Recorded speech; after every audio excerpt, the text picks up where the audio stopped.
गुरुदेव के पावन चरणों में अनंतों बार नमोस्तु नमोस्तु नमोस्तु।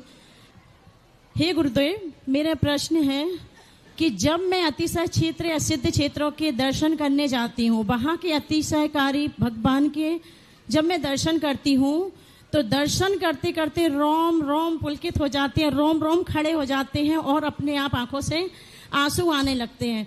और मैं अपने जीवन का एक अतिशय चमलेश्वर पारसनाथ के जब मैं दर्शन करने गई ऊपर, तो उस समय पे हमारे लिए बहुत बड़ी बीमारी हो गई थी, आज से 6-7 साल पहले।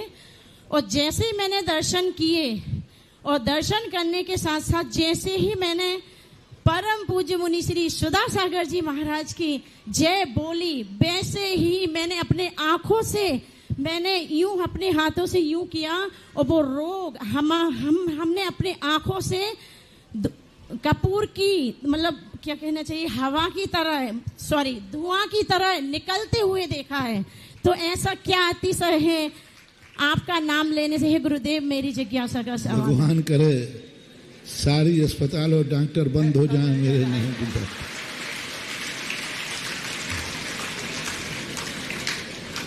डॉक्टर लोग चिंता नहीं करें, आपका रोजगार मैं दिलवा दूंगा, आप तो हमारे साथ भावना करो।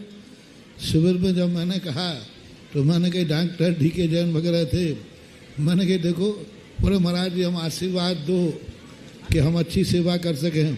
मैंने कहा हमसे आशीर्वाद मत लो, मैं तो यही माला फिर रहा हूँ कि कोई बीमार हो ही नहीं।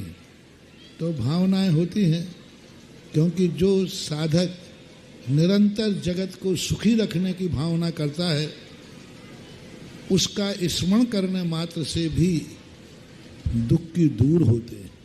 एक रिद्धियाँ आती हैं, अपन को रिद्धियाँ नहीं हैं, लेकिन रिद्धिधारी महाराज का यदि हम स्मरण करें तो उन रिद्धियों का प्रभाव देखा जाता है। मैंने कई बार इसका ऐसा प्रैक्टिकल किया है। होता है तभी तो अपन भगवानों के नाम लेते हैं, तभी तो अपन भक्तियाँ करते हैं, तभी तो ये सब चीज़ें जितनी होते हैं। भगवान आज नहीं है, लेकिन भगवान का नाम है तो नाम से भी बहुत सारे काम हो जाते हैं। अशोक जी, बहन अनुश्री अपनी जिज्ञासा रखें और अगली जिज्ञासा के लिए तैयार रहें। मेघा